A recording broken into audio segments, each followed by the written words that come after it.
খেলার মাঠ রয়েছে কিন্তু সেখানে খেলা হয় না, সেখানে অবৈধ কারবারের জন্য একেবারে রমরমা হয়ে উঠেছে সেই মাঠ। অবৈধ কাজের অভিযোগ সেখানে, অন্ধকার নামলেই সমাজ বিরোধীদের আকড়া হয়ে উঠছে ঝাড়গ্রাম শহরের মাঝে অবস্থিত হিন্দু মিশন মাঠ।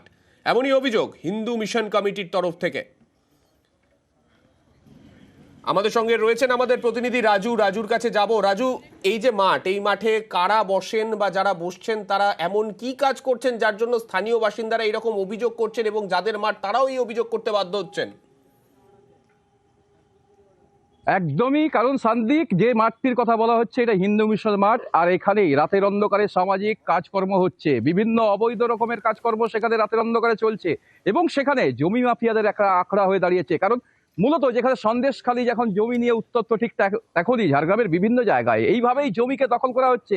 এই জমিকেও দখল করে নেওয়ার অভিযোগ উঠছে, যা নিয়েই এই হিন্দু মিশন যে কমিটি রয়েছে তারা ইতিমধ্যে প্রতিবাদে নেমেছেন। তাদের যে মাঠ, সেই মাঠ আর সংরক্ষিত নয়, হয়তো সেখানে অবৈধ যে সমস্ত এই ফোরেরা রয়েছে বা যারা এই জমি মাফিয়ারা রয়েছেন তারা হয়তো এই মাঠকে বিক্রি করে দেবে, এমনই চক্রান্ত হচ্ছে, যা নিয়ে তারা ইতিমধ্যে প্রতিবাদে নেমে উঠেছেন। কারণ মাঠের মধ্যে রাতের অন্ধকারে যেমন অবৈধ কাজকর্ম হচ্ছে, ঠিক তেমনই আবার শহরের বিভিন্ন জায়গায় যে সমস্ত জমি রয়েছে সরকারি কিংবা বেসরকারি বা কোনো ব্যক্তির, কলকাতার কোনো বাবুর, সেই জায়গায় সেই সমস্ত জমিকেও লোপাট করে দেওয়া হচ্ছে। তারা মনে করছে তাদের যে হিন্দু মিশন মাঠ রয়েছে সেই মাঠকেও হয়তো এইভাবেই লোপাট করে দেওয়া হবে, এমনই খবর তাদের কাছে গিয়ে পৌঁছেছিল এবং তারপরেই তারা প্রতিবাদে নেমে উঠেছেন।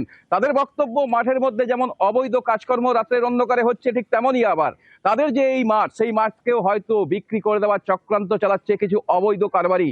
আর যা নিয়ে তারা প্রতিবাদে সরব হয়েছেন, ইতিমধ্যে প্রশাসনকে তারা লিখিত অভিযোগ করেছেন। দেখা যাক এই মাঠ কতটা সংরক্ষিত থাকে তা নিয়ে যেমন তাদের মধ্যে একটা প্রশ্ন রয়েছে, আমাদের তরফ থেকেও দেখা হবে যে এই মাঠ কবে সংরক্ষিত থাকে এবং যাতে এই যে মিশন, হিন্দু মিশন যে কমিটি রয়েছে তাদের যে দাবি রয়েছে সেই দাবি মানা হয়। অবশ্যই আমাদেরও সেদিকে নজর থাকবে। ধন্যবাদ রাজু।